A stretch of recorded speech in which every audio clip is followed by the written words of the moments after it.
Hey, everybody. What's happening? Robert Kennedy III, Arcade 3. That's me in the house on a Monday morning. And I titled this thing the Storyteller Sessions or Sessions with Storytellers.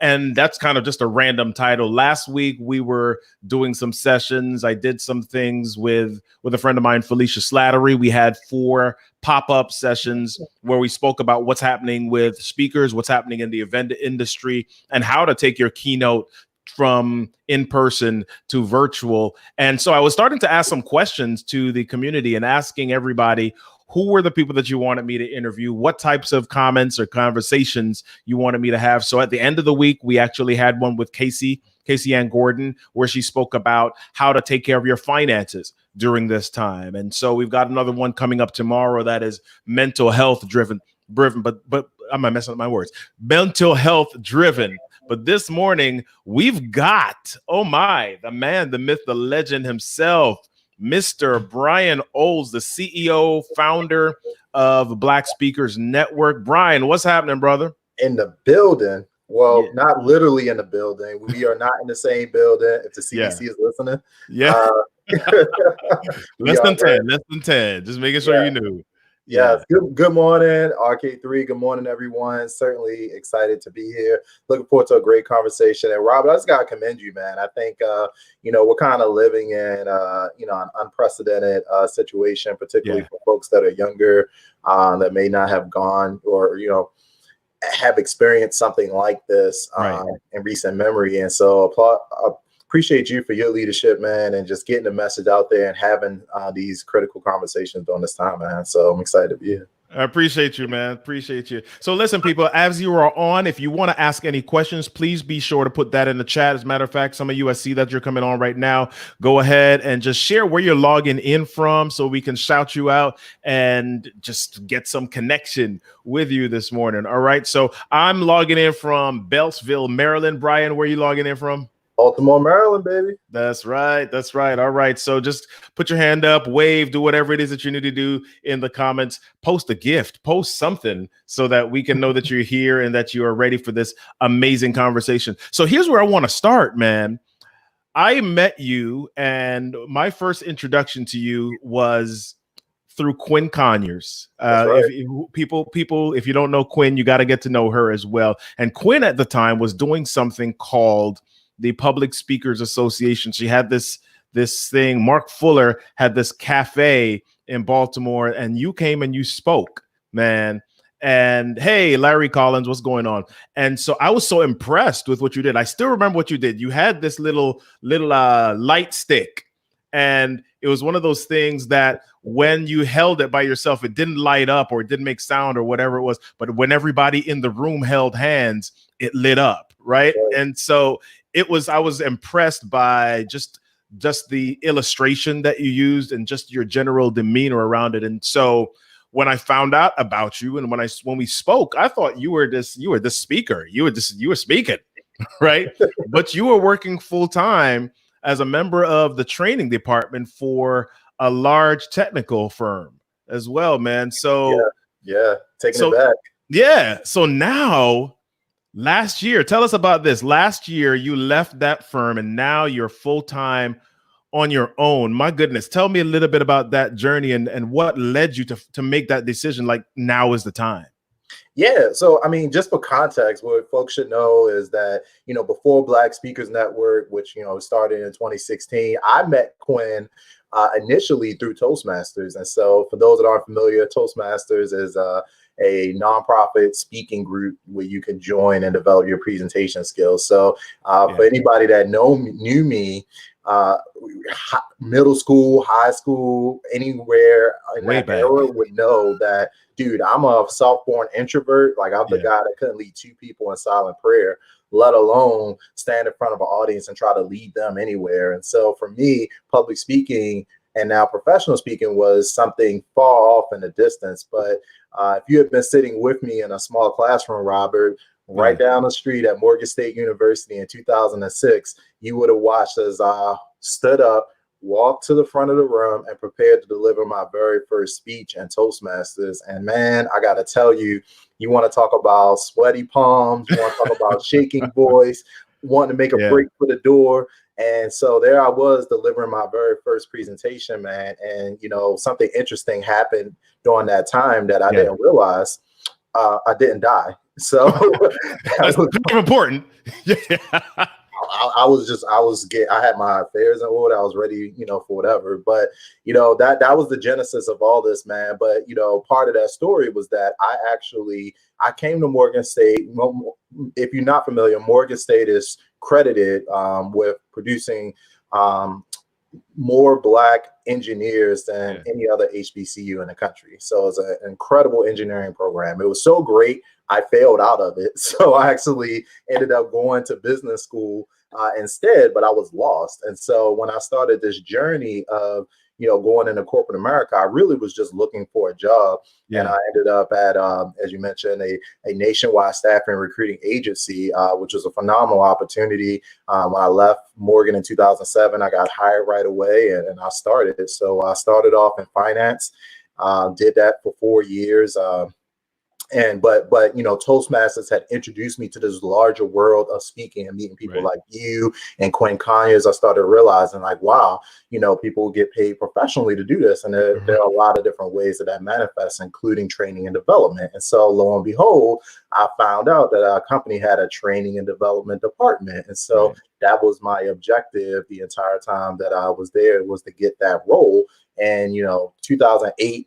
Robin, I'm sure you remember this. The bottom fell out of the economy. You know, people just similar to now, there was a lot of uncertainty. And so I was just kind of stuck there. But instead of leaving, you know, I continued to just, you know, build relationships and, you know, build my own brand and just get more confident. But I eventually made it into the training and development space, did that for about 3 years before I got promoted again to be a part of our new Office of Diversity and Inclusion. And so I did that for a few years, man. And so my career, I kind of had a unique journey because I went from this guy that was an engineer, lost, didn't know exactly what I wanted to do, found Toastmasters, discovered the world of professional speaking and started building my skills inside of a company. And then, and actually as a millennial, this is really unique, staying with a company for 11 years before, as you mentioned, last year, April of last year, making the decision to transition out. So that was a little bit of the journey, man.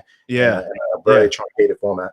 So how are you feeling, man? I mean, you make this big step last year. We're less than 12 months in, and it's almost like the bottom is falling out of the speaking industry. One person that I spoke with on Friday, I would call him a guru in the speaking industry, has said that it's going to take at least 2 years for the speaking industry to recover based on the amount of events that have been canceled and all of these different things. So number one, how are you feeling? And number two, what are you doing as not just a speaker, but as the leader, president, owner, CEO, founder of a network that provides inspiration and equips professional speakers? Yeah, so that's interesting, and I appreciate perspectives like that. As far as the 2 years, the reality is that we don't know what's going to happen, and also I want to throw a couple caveats in because, you know, when we think about the word, you know, speaker, you know, one of the very first books that I read was it actually wasn't a speaking book in this industry. It was a book on information marketing by a guy named Fred Gleek, and that book opened my eyes to all the different ways that we can monetize. It introduced me to this industry of information marketing. And so it's this process of taking information out of your head, remixing it, repackaging, repurposing it into something that people can consume at a different level. And so I don't really, when I think about the speaking industry, I don't really think of it as, I think there are multiple industries intersecting to create this thing that we normally consider the speaking industry. There's an events industry, there's a training and development industry, right? And there's a travel industry. There are all these different things. And so I think as speakers, our perspective at Black Speakers Network really isn't to over-index on any one type of opportunity to monetize, but really opening up, certainly leveraging speaking as an initial platform, but opening up our ability to create income from multiple streams of incomes through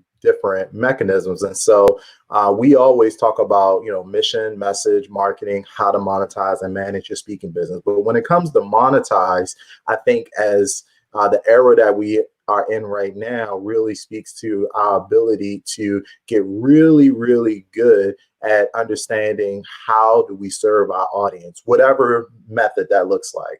And so when people say things like, hey, the speaking industry is going to be down for the next 2 years, Right. well, I have a hard time believing that, because that impugns a belief that as a speaker, your only opportunity to connect with your audience is from a live stage. And I don't think that's true. And I also don't think that people's problems magically disappear in a time of crisis. If anything, their problems escalate right now. You're seeing a lot of people that have skill sets, digital marketing, writing, content creation, doing things like this. And so technical skills. I just had a great conversation yesterday with a guy that sets up, he goes around and sets up,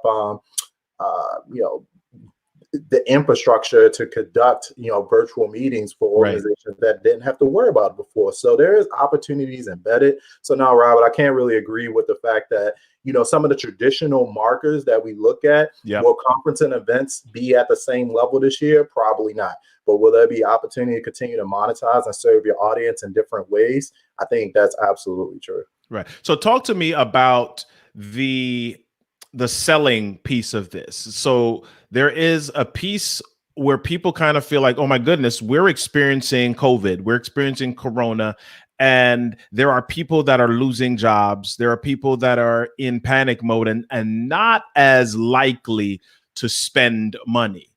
So how is it that I, as a speaker, how is it that I, as a storyteller, as a business person, can now go out and say, hey, spend money, and I'm putting it that way purposely. So go ahead, share with me your thoughts on that.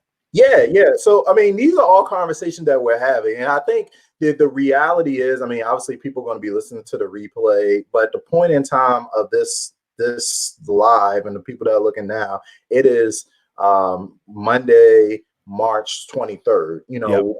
Within the United States, we're seeing unprecedented change over the last 7 days. So you can go back and benchmark 7 days ago. 8 days ago, I was in a training in Fort Lauderdale with Andy Henriquez of 20 people. Right. 14 days before that, we were barely even talking about this. So the things are radically shifting. And so here's the reality. I think when you are a speaker or when you're an entrepreneur in general, you're always going to deal with a level of uncertainty. And so for us, I think it's, helping our speakers really understand, one, if people still need your products and services, then it may just take a little bit of creativity in terms of shifting how you're presenting that. So if you were hosting your own conference, maybe now you're doing a webinar. And yes, we can't pretend like we operate in a bubble and that, people aren't going to be hurting economically. People aren't going to be, losing potentially a primary source of income. Right. But we also, I think the thing to keep in mind, Robert, is that I think sometimes we as speakers, and this comes up a lot in the pricing conversations, we project our own situation onto other people and assume that just because, we may take a hit, financially, in the sense that everybody else is taking the same hit in the same way. And so, I don't like getting into people's pocketbooks. I don't like getting into people's wallets. Like, if people are going to self-select out because of economic reasons, that's fine. Here at Black Speakers Network, we have over 500 premium members, people that are paying, $25 per month, $15 a month, $200 a year, whatever it is, to be a part of this community. Do we expect to have some attrition as a direct result of this pandemic? Absolutely. But we also had, 4 new members over the weekend, so if everybody wasn't spending money, then, we would have no members. So I think it's just important not to operate in the mindset of, scarcity, but to operate in the Yeah. mindset of being creative, offering additional value, and really meeting people where they are. And the last thing about that is, if you overserve during this period, if people see you as somebody that's consistent, you're constantly adding value, you're still sending your newsletters, you're still doing your Facebook lives, you're still, creating content, even if they don't have the budget, when they do get back on their feet, when their business does start to pick up, when they Right. do find another source of employment, you're going to be the person that they look to. So I don't think now's the time to take the foot off the gas from that perspective. Excellent. Excellent. Awesome. Awesome. So let me stop for just a moment here and just acknowledge some of the people that are making comments. Norm says he knows Fred Gleek that Yes. you just mentioned. Awesome. Pat says, hey guys, what's up, Pat Marshall? What up, Pat? And Kristen Garcia says, love this. New opportunities pop up and we've got to change with the technology and the new needs of our time. Awesome. Thanks so much. Any other questions that you have, any comments, please put them in the chat so that we can show them, so that we can address them. Brian and I can speak to them. So let me ask you this, Brian, from a personal level, as the leader, as the founder, the CEO of a business, what are some of the specific steps, something specifically that you are doing right now to deal with? How are you adjusting? What are you doing like this week that is going to help business continue and adjust and be flexible and move forward? Yeah, so a couple of things. One, we just I see a lot of people now, creating new platforms, and for us, that's something that's really, really important. And so, right now, we've enacted. On a daily basis, we're going to be offering all of our BSM members an opportunity to just leverage the BSM platform, not to talk about speaking, but to talk about their unique message so that we could share it just like this. You and I, Robert, have been talking about like we get into these technical conversations about StreamYard and Zoom and, kind of looking at these different technologies to be able to do that.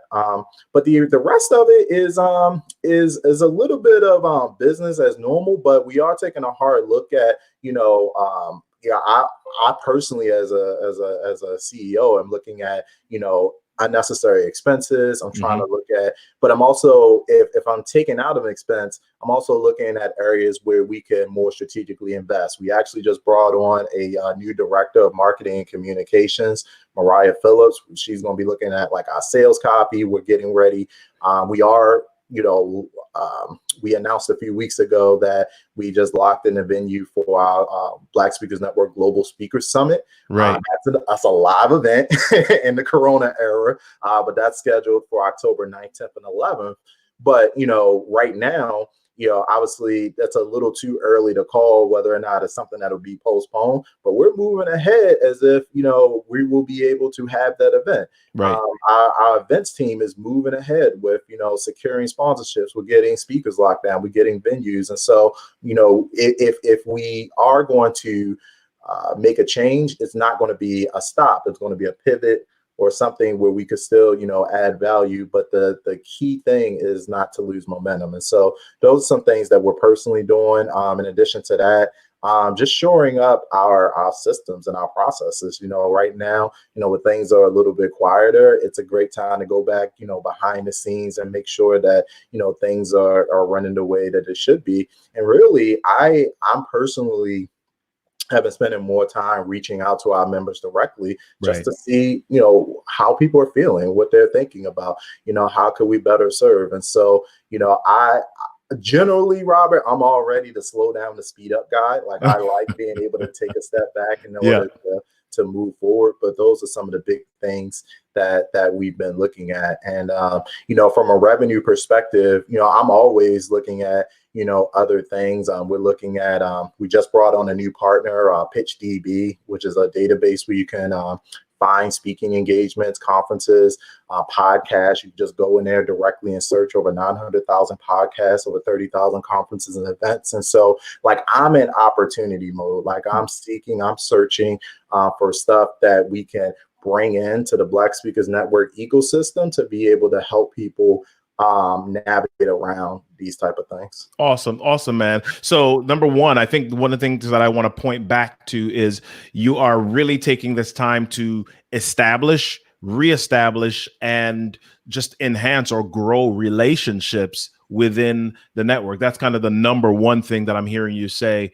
as well as just looking at expenses and doing some of the other responsible things that a business owner would do. So let me ask you this. We're talking about how to really create messaging or content during this time.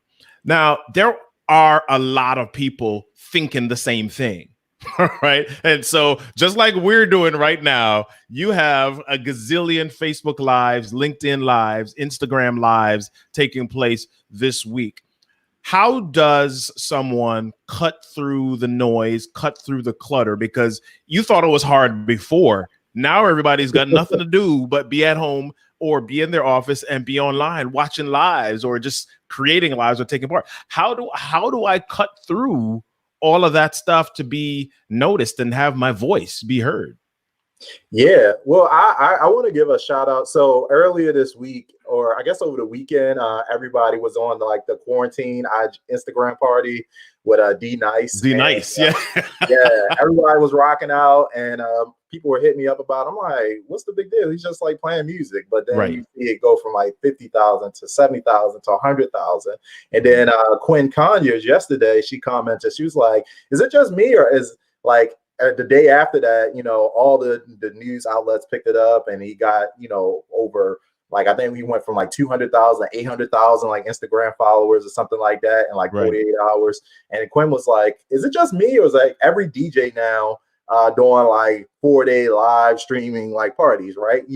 So that one thing people try to do it. And so you're right. There is like there's a Me Too effect, and everybody's like pivoting, but I would say, I think Dr. Will Moreland just wrote an article on LinkedIn earlier today.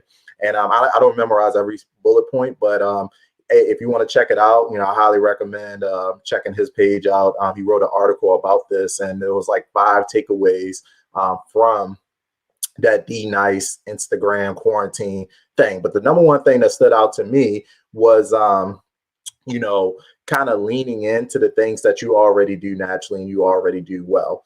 Some of you don't need to be on live, like you don't need to be hosting like 24-hour quarantine party. Some of you are really amazing writers, so you need to like lean in. And it may not be the thing that gets you like instant recognition right now, but like some of you need to get your book done. Like it needs to get out there. Like some of you are like sitting on content that just needs to be released in a digital course. Again, not instant recognition, but it's a way to serve your audience. So I think, right now, to cut through the clutter, it's okay to continue to embrace, if you hadn't been doing live streams before, digital virtual summits and things of that nature. Not saying don't do it, because there's going to be more people doing it. What I'm saying is that you still need to like lean into the things that make you unique and the things that really bring you joy. DJ Nice, I keep calling him Nice. Is it Nice? D Nice. D Nice, yeah. Come on, you're showing your age, Brian. You don't know about D Nice. look, man. Look. I was like, who is he? And then I was like, oh yeah, I remember. Okay. That's old school. That's old school hip hop. He's old school. But I'm like, but D Nice, he said he was like sitting around. He was like, he had all of these events canceled. He's supposed to be at South by Southwest. That got canceled. All these different things. He was sitting around. I was like, man, what do I love to do? I love doing this. And so if you don't love live streaming, I'm not going to sit here and tell you to jump on a live stream and do it all the time. Like, you need to still do the things that bring you unique joy, the things where people can, where you can continue to connect with your audience and also can bring in revenue at the same time. That is solid, sound advice, man. I think one of the reasons why I do this is because I'm the introvert like you. Right. But I love interviewing. I love having conversations. I love talking to people in a curious way and asking questions. It was like when I don't know how many people know this about me, but when I was out of college, I was working in the mental health industry. And this is kind of one of the things I share in my signature story, my signature speech. And I was working in the mental health industry. And every day I would drive from my apartment to work. back and forth. And every day as I drove, there was this building. And for some reason, it just kept calling my attention. It called my name, Robert, literally every time I drove by it. And one day I finally decided to do something about it. It was a radio station, right? And I walked into the radio station and I said, hey, can I speak to the owner? And the lady was like, who should I tell him is here? And I said, tell him Robert Kennedy's here. And so he comes out and he's laughing, whatever. And so we end up having a conversation for about an hour.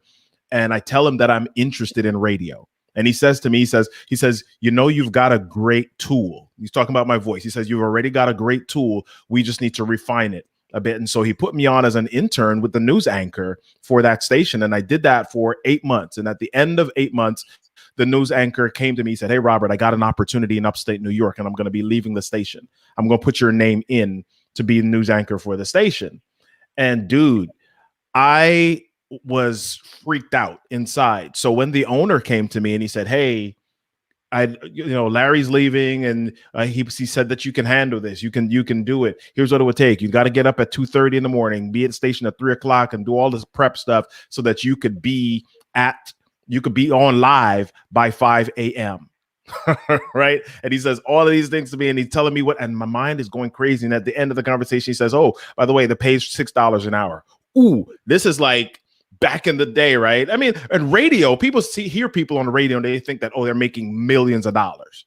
And it's only like the really successful ones that really get on that status. But people that are starting out in radio, you don't get paid a whole lot. So I turned it down because I freaked out and I didn't know. But, you know, if I had to make that decision today, I would have said yes in a heartbeat.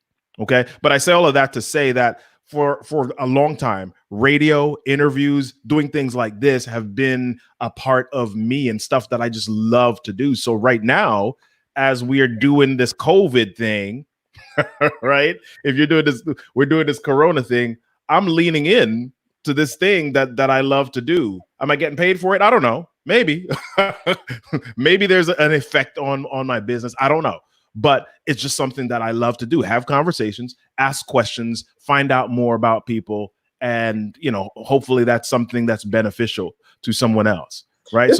It's a joy factor, man. I think you and you're good at it, you know, and you refined it, but there's a joy factor. And I think that is going to help you get across the hurdle of, you know, having to do something like day in and day out. And to your point, you said cut through the noise, cut through the clutter. That's what's going to help you cut through. It's not, you know, just doing the Me Too thing. It's making sure that, you know, people are looking for something unique and authentic, man. I love seeing these shout outs too. This is cool. Yeah. Valerie says this situation has forced a lot of people to reevaluate what is necessary and what is luxury. Truly savvy or paying attention to services that are king and look into the future, seeking avenues to prosper and serve their current and future audience. I love that, Valerie. Yeah, Valerie, I absolutely remember who you are. I remember I was in an accident with you. No, it wasn't her fault. She was driving. She was driving, and somebody T-boned her as she was turning into a driveway. So yes, I remember you very well, Valerie. All right. Norm says, yeah, that's great advice in response to what you were saying before. I don't know. I'm going to come back later and do it. We can't do it here, but I found Will's that's the one post on LinkedIn. This is going into the LinkedIn, into the YouTube comments, because we're streaming onto YouTube right now as well as Facebook. But I'm going to come back and I'm going to put that in the comments of the Facebook Live in just a little bit as well. So it's how D Nice won the day. 5 takeaways from your business executive coach. Okay, so check that out. Will Moreland's article on LinkedIn.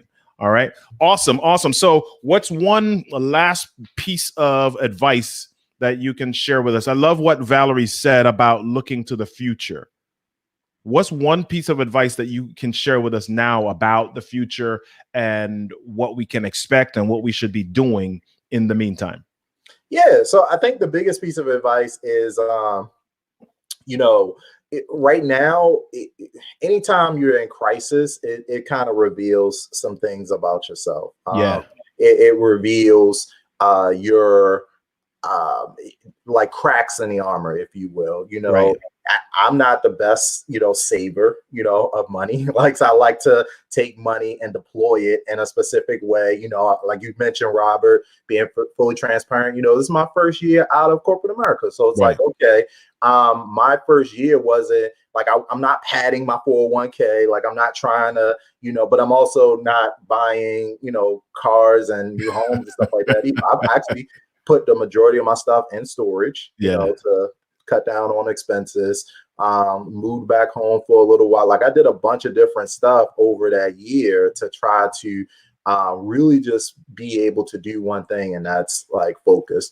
And so I think right now, as this crisis, kind of pans out, I think we'll get through it. I think, we will come out hopefully stronger, but what is it? Socrates said, like, the unexamined life is not worth living. Wow. Like, this is the time to examine Yeah. where those cracks in the armor are. And so if you are a person that is just kind of, not really, since your question is about the future, not really future oriented, living day by day, I think there's power and focus in the moment. But just really think about, people that are now freaking out, buying out all the toilet paper and stuff like that. Like, What's that about, man?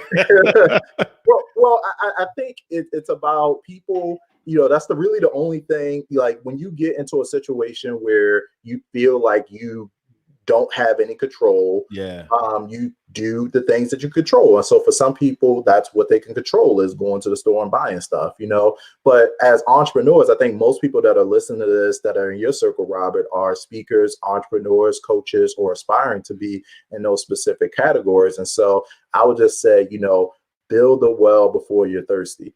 Build a well before you're thirsty. If the unexamined life isn't worth living, start to examine what it is right now that is causing you stress, that is not the way, anything in your life that's not the way that you wanted to be, whether it's your bank account, relationships, people that you're quarantined with that are getting on your nerves. Maybe figure out how to exit from that situation. Like, whatever it is, like, examine. I feel like this is the time to examine. I don't care if you host a virtual summit. I don't care if you put out another book. I want you to, if you're already in that space and you're pumping out content. But some of us need to just pull back and just take the time to examine and really commit to changing the things in our life that are within our control. So that'd be the biggest thing, man. And I'm looking forward to being a resource support for anybody that is in the speaking side that's obviously wanting to get to the next level with that. Awesome. I'll say that another way: refuse to operate out of desperation. Right? Because a lot of times when you're in panic mode, you feel like, okay, you see the money dwindling, you may see the layoff coming, you may see all of these things. And so you're operating in freak out mode. And what Brian is saying is like, listen, this is an opportunity. Build the well before you're thirsty, right? Build whatever it is.